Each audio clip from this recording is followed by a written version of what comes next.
Aw. Congressman Rog Gutierrez. Rog Gutierrez. Yung one rider party list na ginamit yung advokasya nitong si ano pangalan nun yung nagmumotor. Anong tawag ba? One rider baka one contractor. Dapat di one rider yan si Rog, dapat one contractor party list.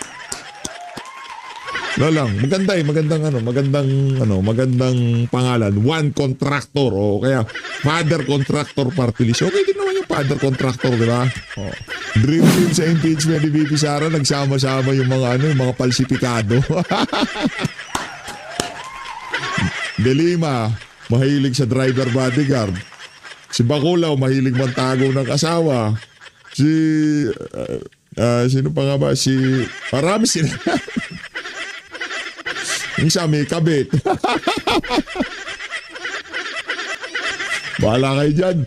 Sarap tanongin, no? Anong feeling na pinagtatanggol nyo yung magnanakaw sa Malacanang? Anong feeling nakikiisa doon sa naratibo na kailangan hindi makaupo si Sara Duterte para hindi mapanagot yung mga nagnakaw sa mga maanumalyang flood control project? Ay, oo nga pala. Nanggaling nga pala sa inyo, no? Karamihan pala sa inyo dyan sa House of Representatives may pananagutan. Oo, interest nga naman pala ng mga congressman na hindi makaupo sa 2028 si VP Sara. Dahil pagka nagkataon, talagang di lang ho bloodbath ang mangyayari dyan sa House. Pambihira. Good luck na lang.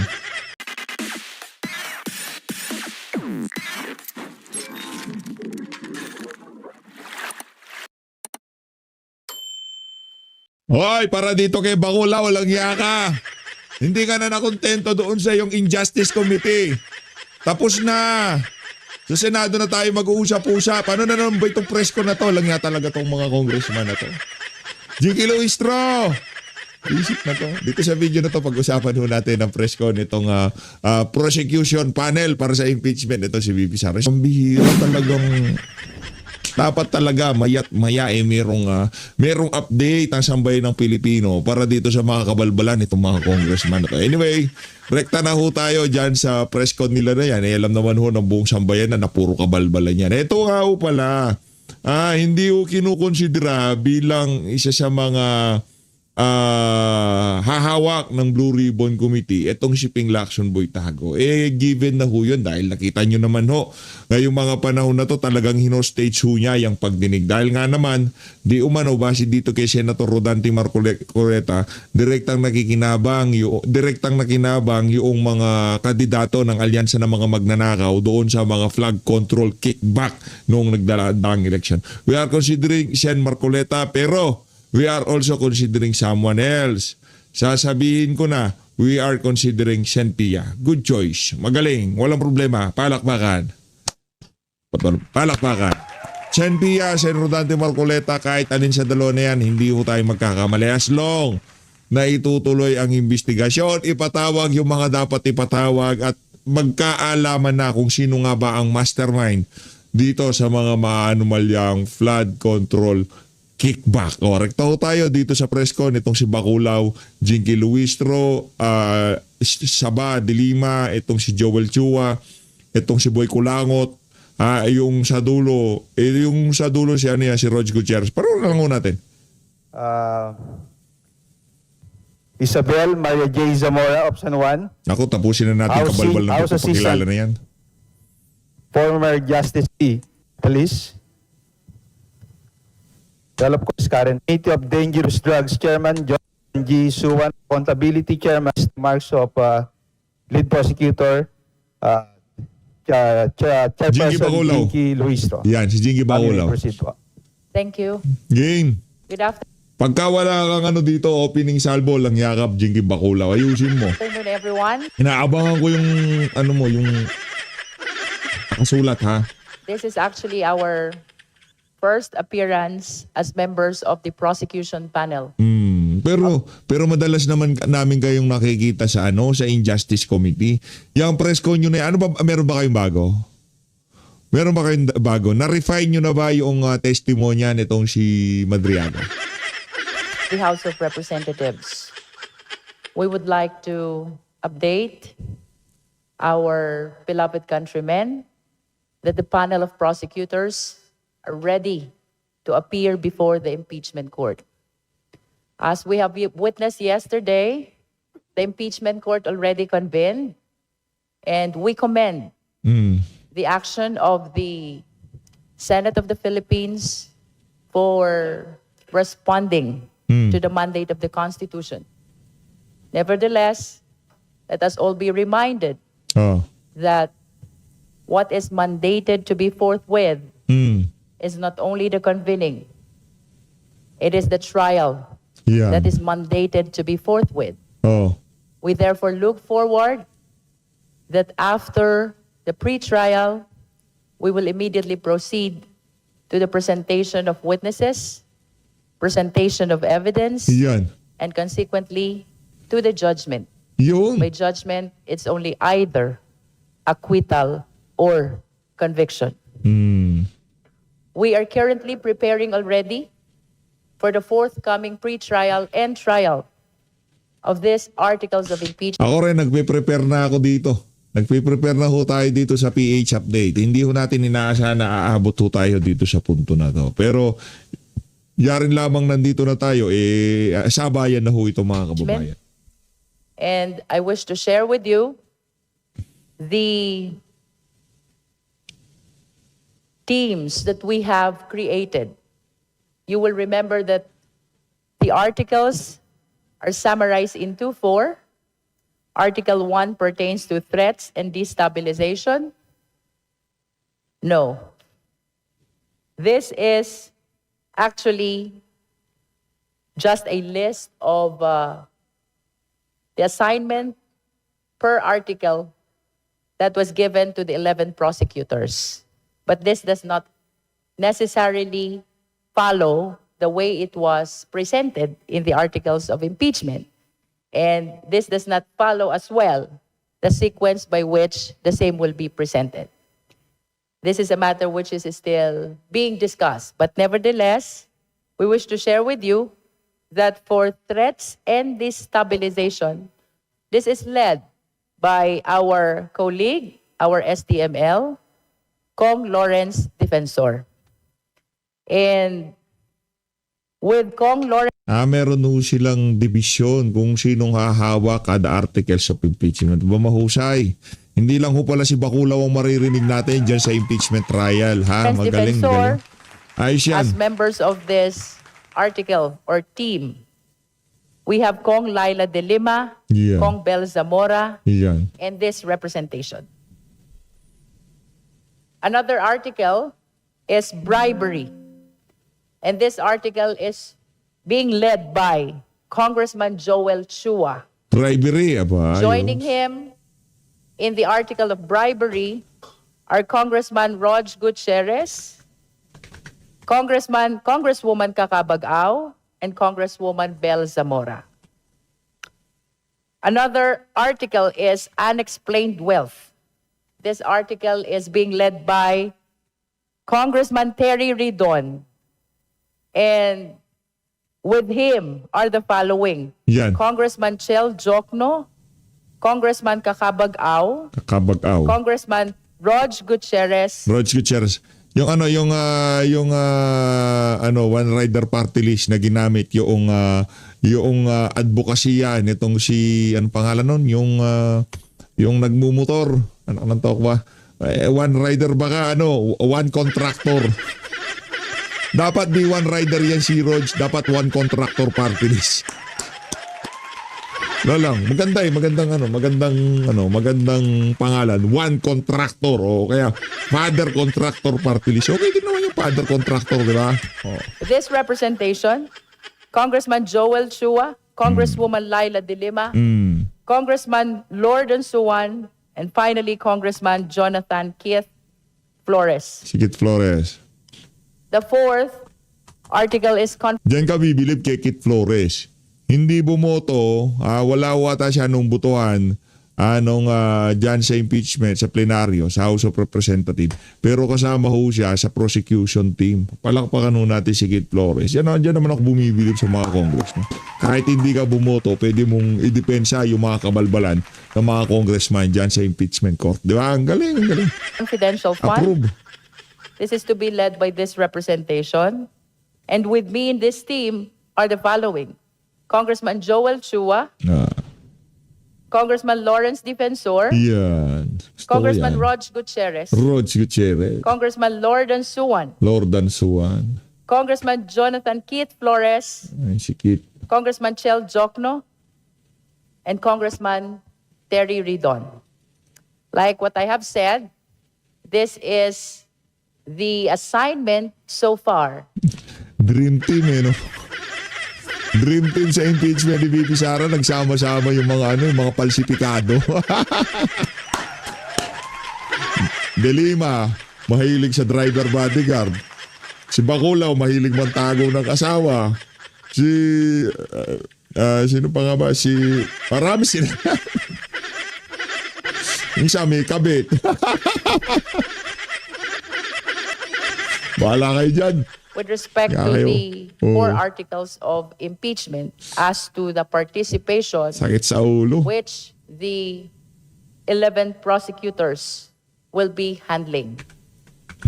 Nevertheless, as we continue to prepare, there can be some adjustments, but rest assured that the 11 prosecutors are already on its full swing of preparation. Yan. So come the pre-trial and the trial, you will expect that the 11 prosecutors will be there to appear before the impeachment court. Yan ang gusto naman namin. Yan talaga gusto namin. Gusto ko kumpleto kayo doon, ha? Pero yung sabi mo kay Dilima, yung driver niya, driver bodyguard niya, wag niya nang isama sa loob, ha? Doon lang siya sa garahe. Hintayin lang niya doon si Dilima. Mahilig no? Kaya ka, Dilima, ha? Ayusin mo sa impeachment. Ayusin mo. Ano yun? Make or break. Pagka hindi nyo na-impeach si VP Sara, mga walang nga kayo. Siguraduhin nyo lang, ha? Siguraduhin nyo lang na mai-impeach si VP Sara. Pagka hindi nyo na-impeach si VP Sara, sorry na lang sa inyo. Kailangan mo na magbayad ng utang mo, Jinky Baculaw. So, for the opening Di ba statement, sabi ni VP, meron daw utang di umano itong si Baculaw doon sa law office ng asawa ni VP? Kay Attorney Mans? Di ba? Di naman sa atin ang galing. that is quite short, but of course, the 11 prosecutors, the 10, are ready to answer your questions. Ryan? Thank you, ma'am. To open the media question, we will call on Marian Enriquez of TV5 for today's first question. Good afternoon po. Since may hatian na po tayo, how confident po yung prosecution panel in proving the allegations po of the articles of impeachment? Siguro Siya to. per article kung sino yung Yung mga reporter ng News 5, puro balahura ho yan. Mula kay Mayan Los Baños hanggang dito sa atin na to. lead can share po. Paano po kayo naghahanda and how confident are you to share your evidence? We're very confident with the evidence that we have. We have been prepared with this since last year, and with a vote of confidence of 255 members of Congress and 257 members of Congress, and the evidence being very obvious and very clear, it speaks for itself. We have more evidence to support. Sarap sarap tanongin, no? Anong feeling na pinagtatanggol nyo yung magnanakaw sa Malacanang? Anong feeling nakikiisa doon sa naratibo na kailangan hindi makaupo si Sara Duterte para hindi mapanagot yung mga nagnakaw sa mga maanumalyang flood control project? Ay, oo nga pala. Nanggaling nga pala sa inyo, no? Karamihan pala sa inyo dyan sa House of Representatives may pananagutan. Oo, interest nga naman pala ng mga congressman na hindi makaupo sa 2028 si VP Sara. Dahil pagka nagkataon, talagang di lang ho bloodbath ang mangyayari dyan sa House. Pambihira. Good luck na lang. Good luck na lang. Support the same. And we have witnesses to present, and we are Preset certain lang ng that preset. once the evidence is presented in the Senate impeachment court, we can secure a conviction even for this article alone.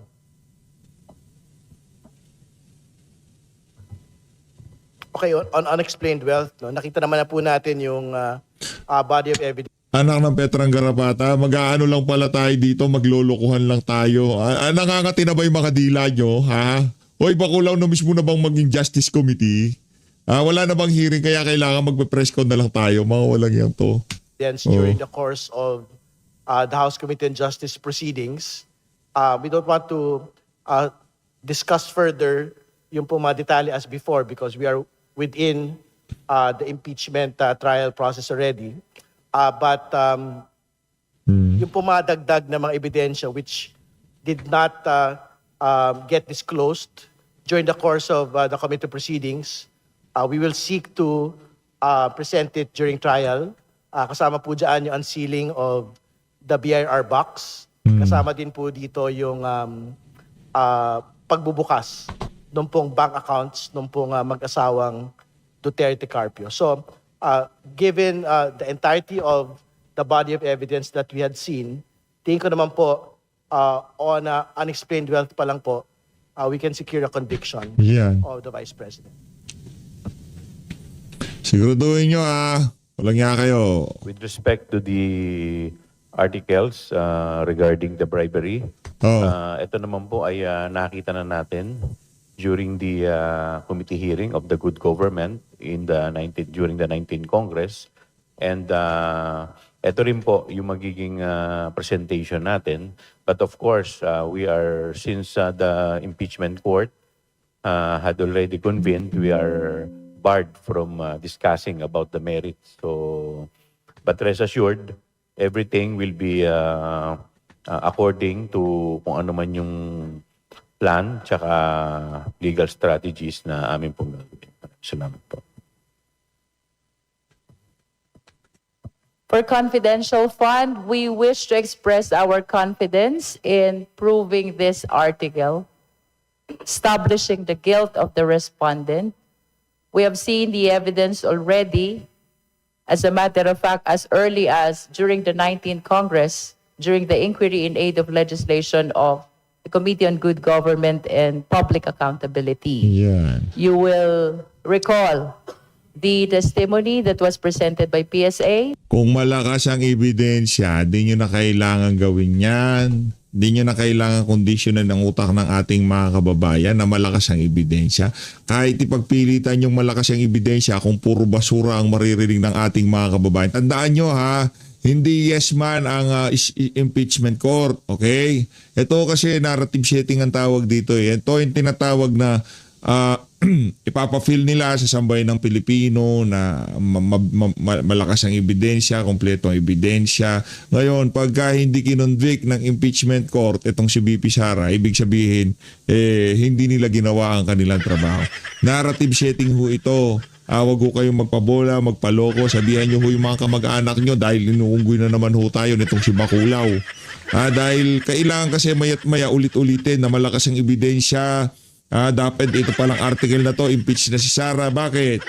Para pagka hindi siya na-impeach, lumitaw yung mga kapalpakan nila dyan sa impeachment court, sasabihin nila, luto. Hindi ginawa ng mga senador ang trabaho nila. Mga luko-luko. About the fictitious names appearing in the documents evidencing payment. You will remember also the testimony of the NBI Nako? about the signatures, which appear to have been authored by only few number of persons. So we can also include the notices of disallowance recently issued by the COA, as well as the denial of the appeal of the respondent vice president, which means they are affirming the 73 million notice of disallowance for 2022. So, Malakas talaga like what Kong Joel Chua already mentioned and Kong Terry Ridon, we cannot discuss anymore on the merits because we have entered our appearance already as public prosecutors yesterday, and we are bound by the prohibition which is included in the Senate rules on impeachment. Nonetheless, we are reiterating our confidence in establishing and proving these 4 articles of impeachment. Last na lang po from my end. Go ahead. Chair, can you also divulge na po kung pwede kung sino yung mga private prosecutors, napiling mga spokesperson, impeachment managers, and also you mentioned during your opening statement, let us all be reminded that yung Maagos ng fourth is pera, not no? only the convening, it is the trial that is mandated. May fears po ba, may concerns po ba tayo na harangin pa muli yung trial? I am actually very positive about the impeachment court because they responded already to the mandate of convening forthwith. Nevertheless, we just want to remind our beloved countrymen that what is being mandated by the Constitution is not only convening forthwith. What is mandated is trial forthwith. By trial, it means presentation of evidence, presentation of witnesses, which will lead to decision of either conviction or acquittal. We are positive and we look forward that we will be appearing during the pre-trial and thereafter the trial, where we will be presenting all the evidence for the prosecution.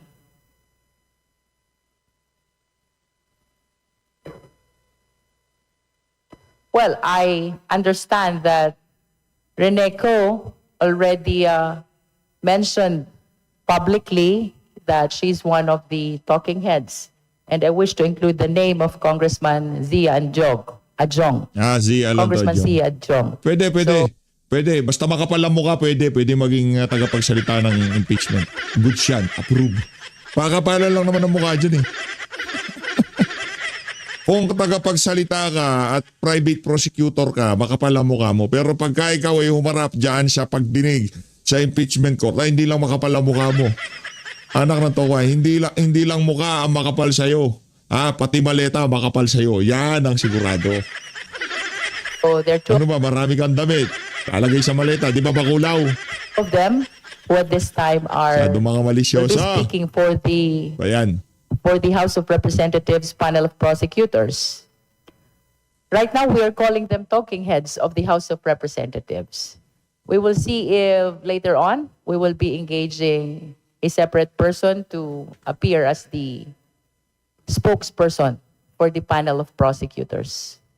And then about the private prosecutors, we're still in the process of finalizing them. But Finalizing as soon pa. as we are done finalizing the list of private prosecutors, we will be sharing this publicly. Yan, ayos. About the impeachment manager, I cannot comment yet. We are just helping each other without any designation. But let's see if in the future we will come up with a person who will be designated formally as the impeachment manager.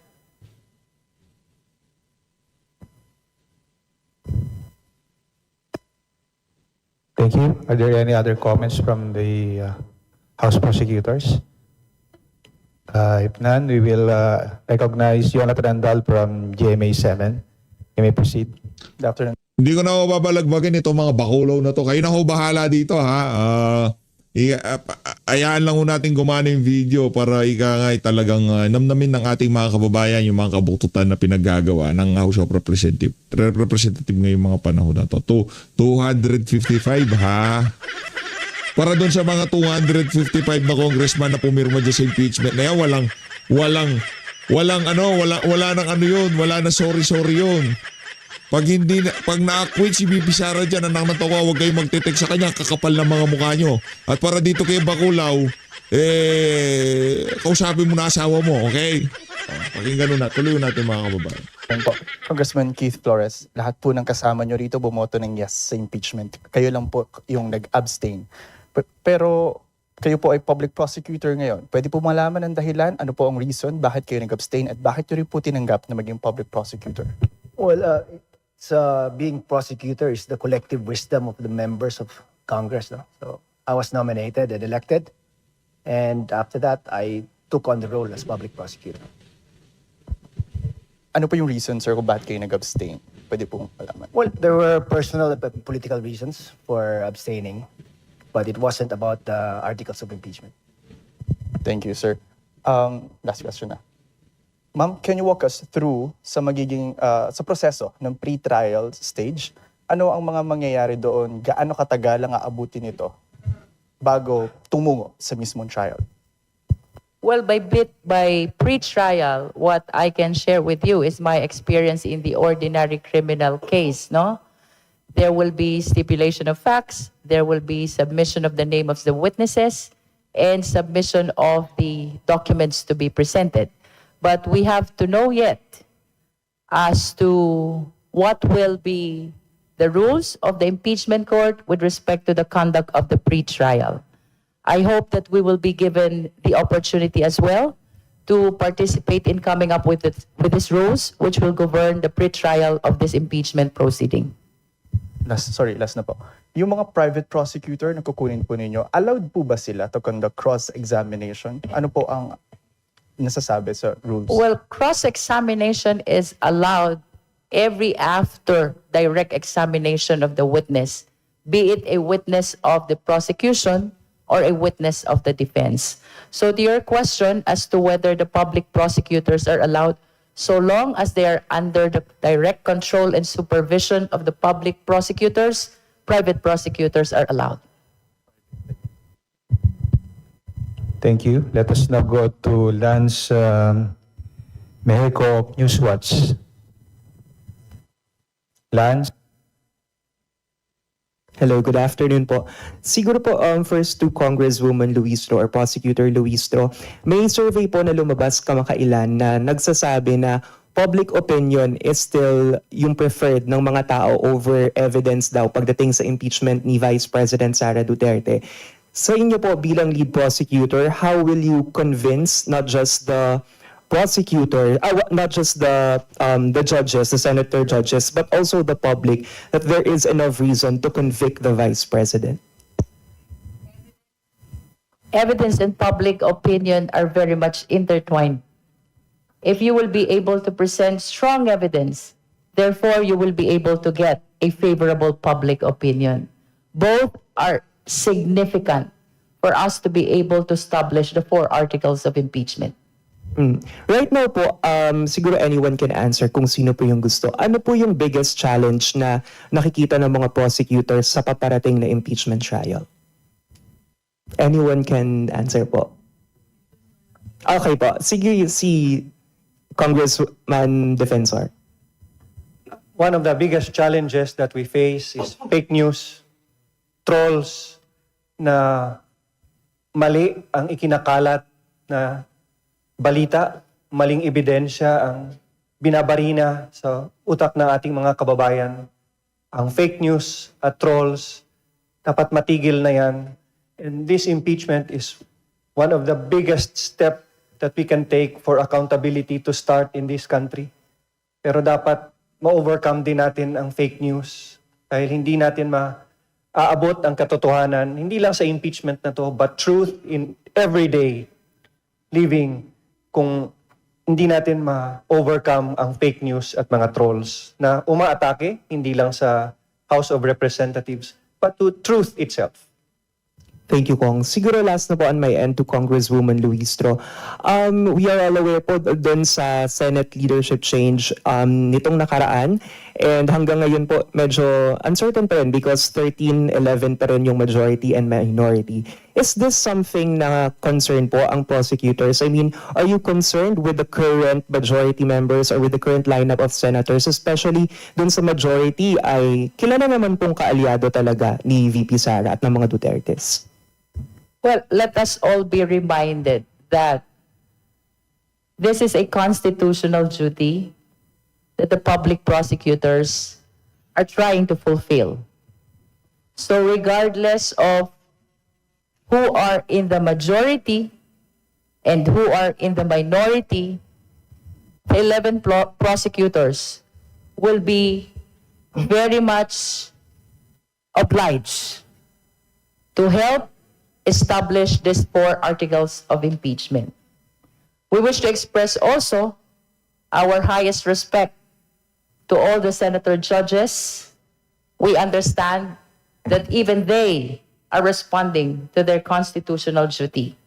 So we expect that we as public prosecutors will be responding to their mandate in the same way that the senator judges will be impartial and independent in hearing and resolving these articles of impeachment as what the Constitution mandates.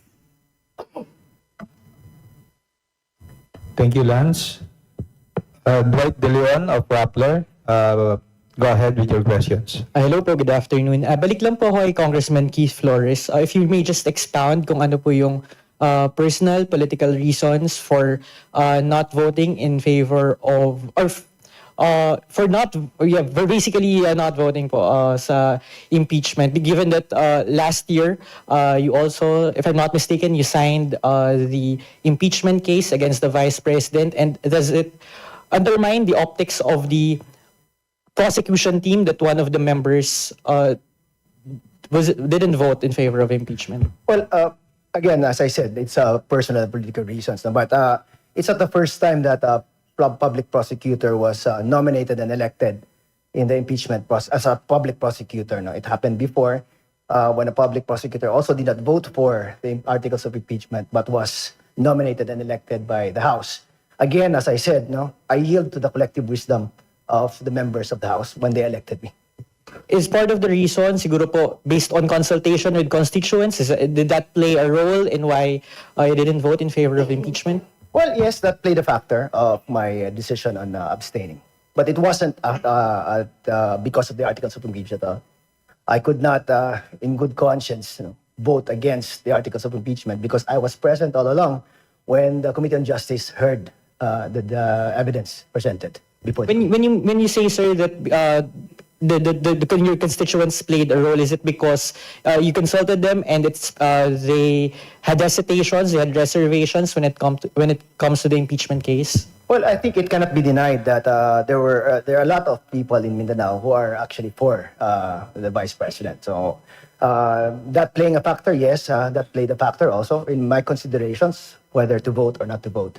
But also as far as maybe the trust and confidence of the members of the House, maybe because I was already a member of the impeachment prosecutors in the previous year, and my familiarity with the case being a vice chairperson of the Committee on Justice, that played a role in their decision in electing me as one. Thank you po. And one final question on my end to Kong Jinky or to any other prosecutor. Isa po sa fino-float na scenario during this impeachment conversation is yung paano kung mag-resign si Vice President Sara sa kanyang pwesto. How will that affect the trial or will that effectively abort the trial? Ano po ang posisyon ng prosecution patungkol dito? Before I answer the question, let me just formalize the designation of Congressman Zia Jong and Congresswoman Rene Go. They are not talking heads, they are House trial spokespersons. Congressman Zia Jong and Congresswoman Rene Go. To answer your question, this is my opinion, not the opinion of the 11 prosecutors. We have to remember that there are two principal penalties in case the respondent in an impeachment case is convicted. These two principal penalties are removal and perpetual disqualification. While resignation from office will render moot and academic the penalty of removal, it is my position that we need to continue the trial for the senator judges to be able to determine whether or not they will impose as well the penalty of perpetual disqualification. But that is my opinion. We haven't talked about this as 11 prosecutors of the HREP. But is it an opinion shared by other members of the panel, maybe Kong Shell? Let's hear from them. Yes, of course. That's a very valid observation made by our chair. Sige po. Thank you po. Thank you, Dwight. Rose Casa PNTV is next.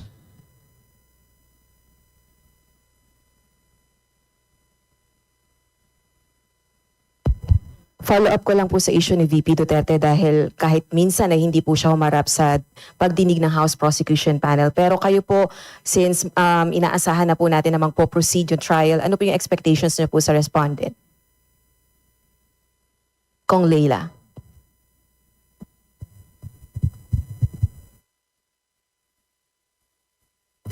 Alalahanin po natin that this is also due process for VP Sara.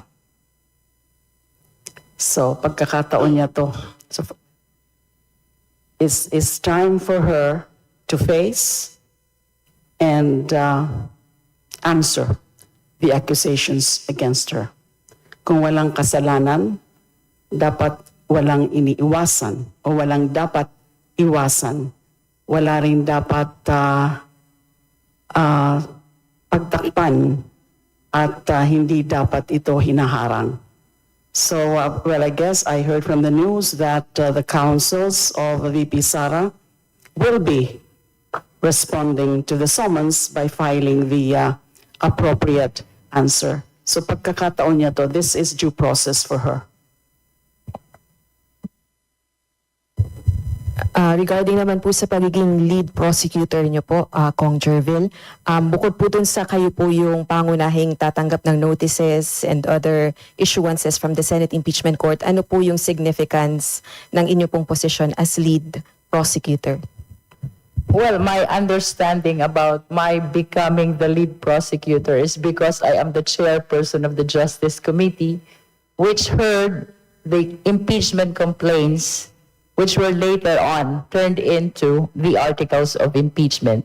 That was upon the hearing and all the proceeding before the Justice Committee. About my obligation as lead prosecutor, I need to support and help my colleagues, all the 10, 11 prosecutors, to be able to establish all these 4 articles of impeachment. I anticipate also that I will be delivering the opening statement as well as the closing statement. That is in my capacity as the lead prosecutor of the House of Representatives.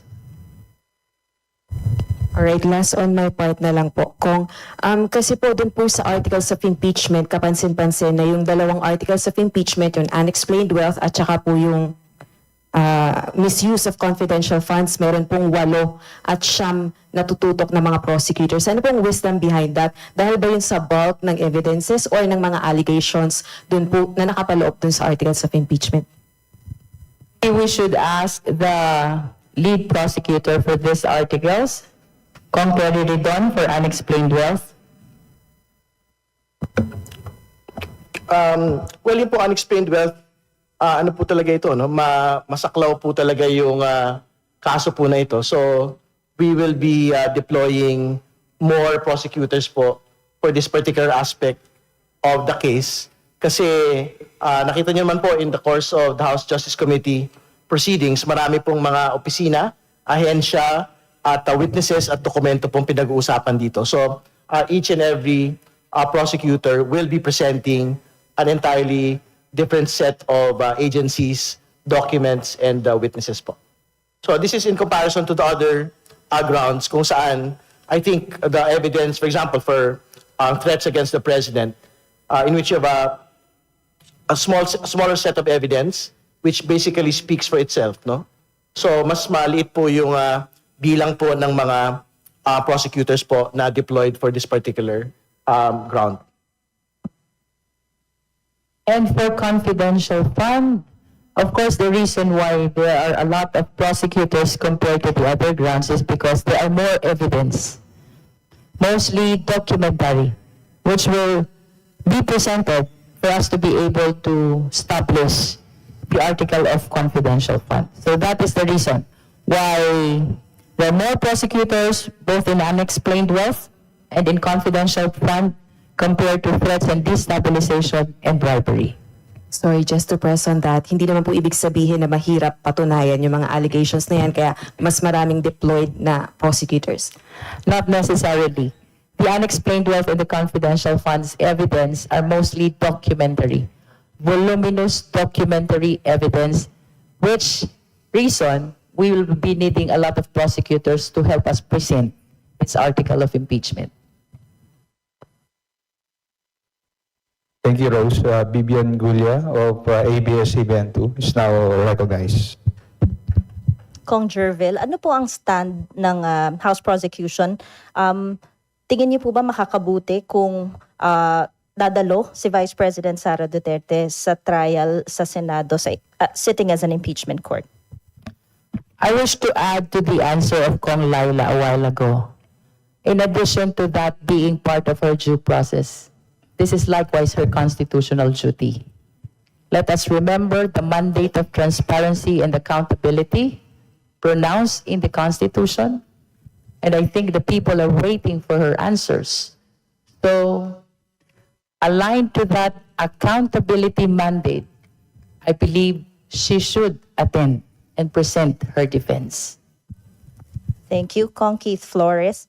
Ano po ang pwede naming asahan sa inyo as prosecutor? Kasi nga, you abstained. I know you mentioned some reasons earlier, pero hindi po ba sort of requirement among prosecutors na naniniwala sa articles of impeachment na kanilang dedepensahan at ipepresenta sa Senado?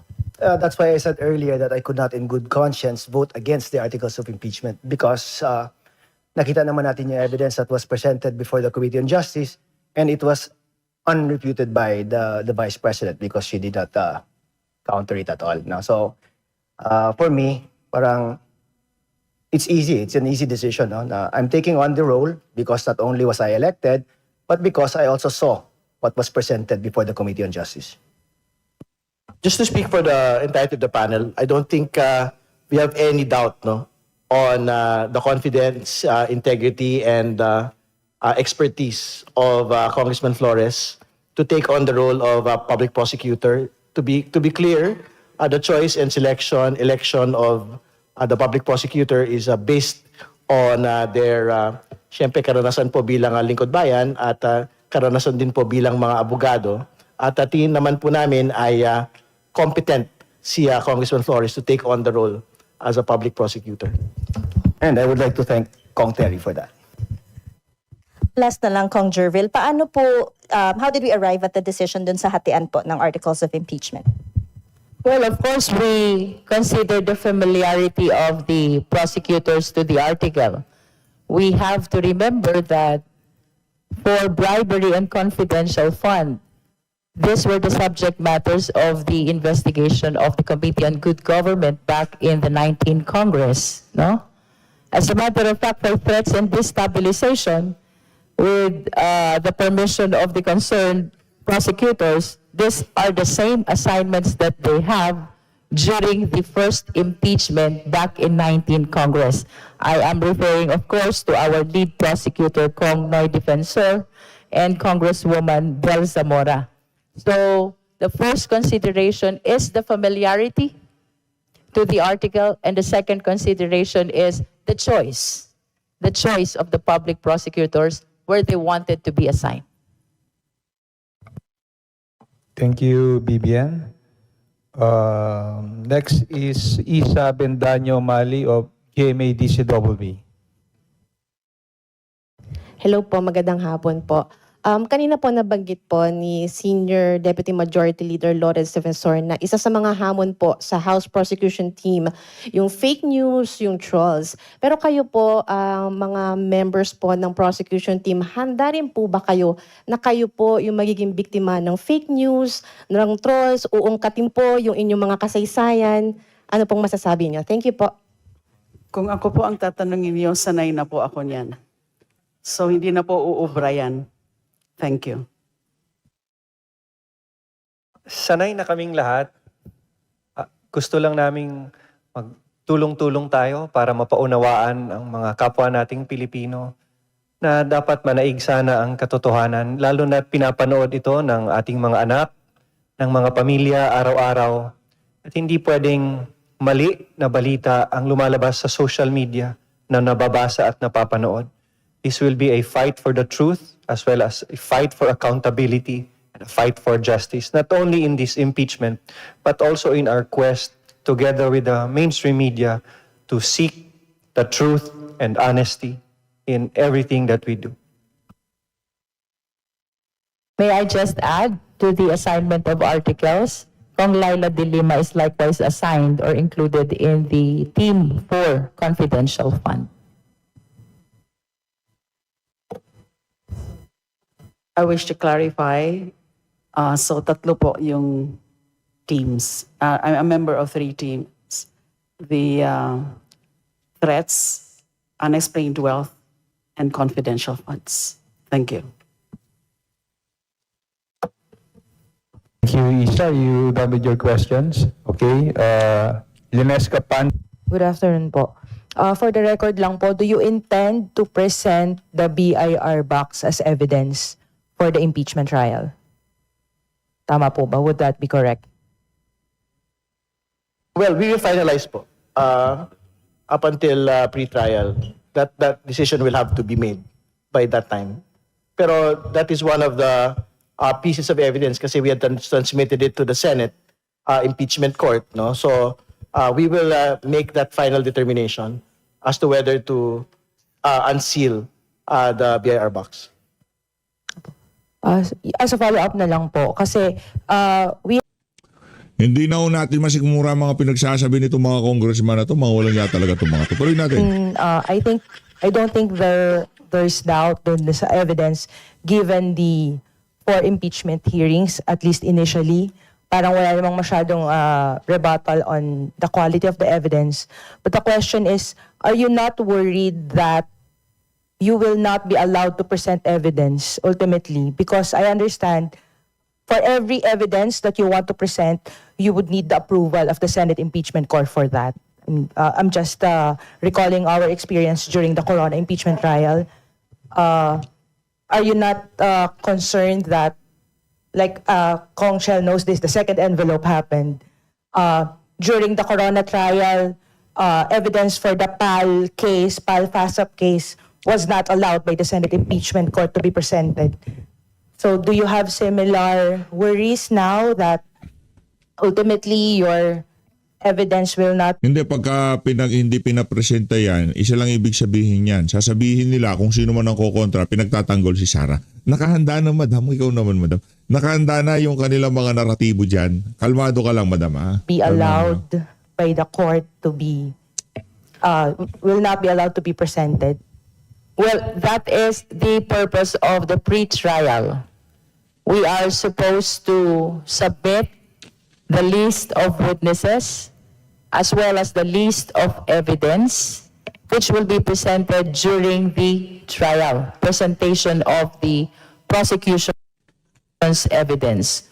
Although I understand that if the evidence is not yet available during the pre-trial, so long as we can justify the same, it may be presented still before the impeachment court, but that will be subject to the approval, of course, of the impeachment court. Kong Noy?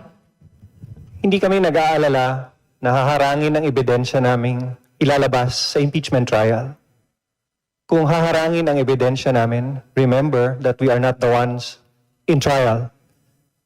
Huhusgahan din ng bayan ang ating mga senator judges. And while we will... Yan ang sinasabi ko sa inyo. Pagka hindi nila kinonvict si Sara, yung uusgahan ng sambayan ng Pilipino ang ating mga senator judges. Yeah, eh. Kasi sila lang ang tama. Sila lang nagsasabi ng totoo. Sila lang ang may maleta. May laman damit, kayo naman. give them utmost respect. Siguradong ang pagtingin ng taong bayan sa isang impeachment court na hindi papayag na ilabas ang ebidensya ay makapagbabago ng damdamin ng mga Pilipino. Lalo na sa team ng depensa, kung hindi na kayo nagpakita, kung hindi na kayo sumipot, haharangin nyo pa din ang ebidensya. Hindi talaga maganda ito para sa isang ini-impeach na mataas na opisyal. So we're not worried. We're prepared to present our evidence. No matter what they will do, sila na ang maghusga sa amin. Igagalang namin ang ating impeachment court. Iyon, galangin nyo lang. Kailangan Chair, nyo. may I add? Klarong-klaro naman po eh. The decision on admissibility of evidence are made by the Senate as an impeachment court.